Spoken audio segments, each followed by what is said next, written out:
Hello student, I hope you all are fine. Today we discuss about the next topic in the that is the latent heat in the class 9th. हमने last class के अंदर discuss किया था कि हम state की matter की state को कैसे चेंज कर सकते हैं, solid to liquid, liquid to gases. ठीक है, ये हमारे दो चीज़ों के ऊपर इफेक्ट करता था चेंज करना स्टेट का। First one is the temperature और सेकंड वन हमारा क्या था, प्रेशर। ठीक है, तो हमने टेम्परेचर वाला कर लिया था। अब उसी के अंदर ही एक टॉपिक हो रहा है लेटेंट हीट। आज हम इसको डिस्कस करेंगे। लेटेंट हीट क्या होती है? When the heat is substance in the temperature is rise. अगर हम किसी भी सब्सटेंस को ना हीट करते हैं तो वो क्या करता है, उसका टेम्परेचर बढ़ जाता है। however it is not when the state of the change takes place. The heat is to change the physical state of the substance. There is no rise in the temperature.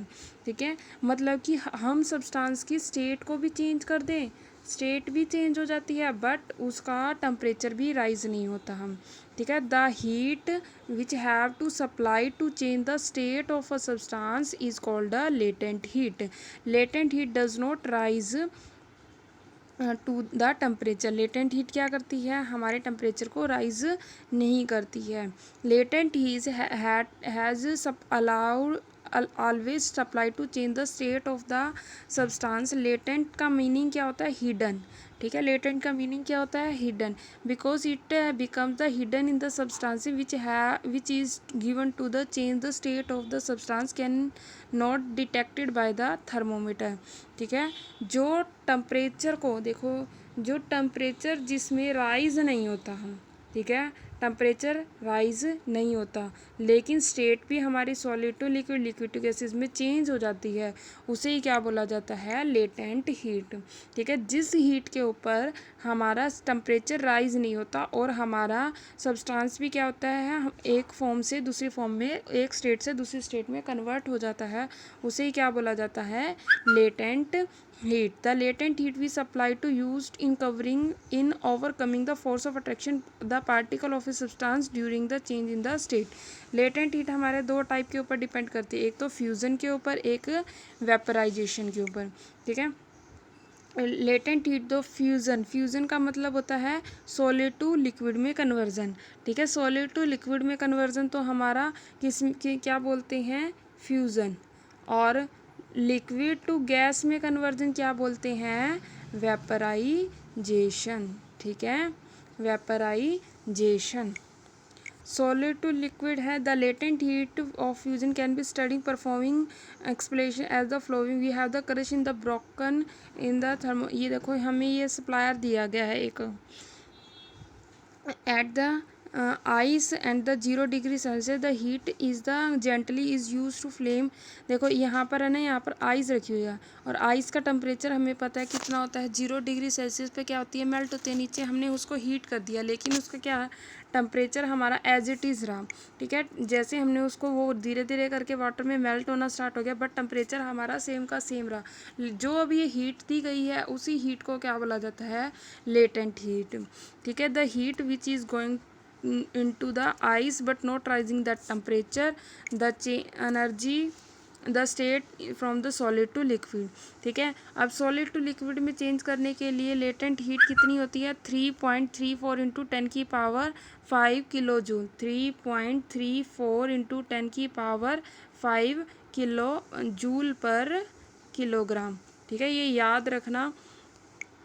Next,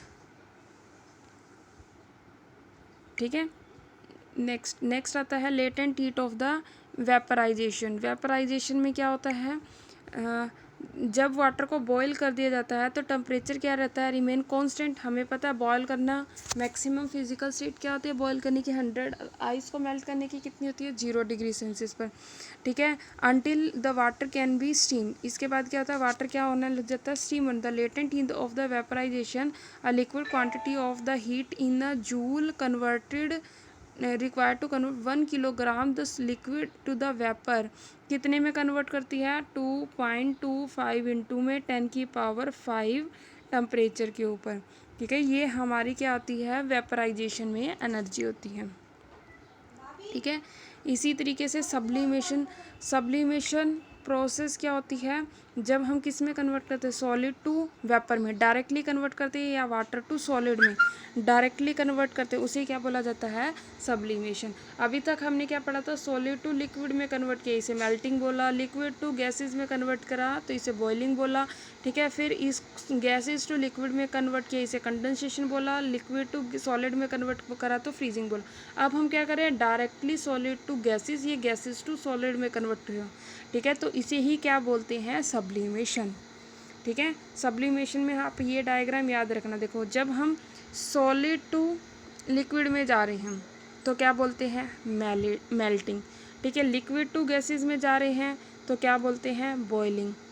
I explain you again, solid to liquid में melting, liquid to gases में boiling, clear है। और फिर gases to, अगर हम liquid में आ रहे हैं तो इसको क्या बोलते हैं, कंडेंसेशन, और लिक्विड टू सॉलिड में आ रहे हैं तो इसे क्या बोला जाता है, फ्रीजिंग। अब हम क्या कर रहे हैं, solid to liquid, solid to gas और गैस टू सॉलिड कर रहे हैं तो इसे क्या बोला जाता है, सब्लिमेशन। ये सबसे इम्पॉर्टेंट डायग्राम है सब्लिमेशन का, ठीक है। और please like and subscribe my channel, ठीक है, ज़रूर करें। Thank you student.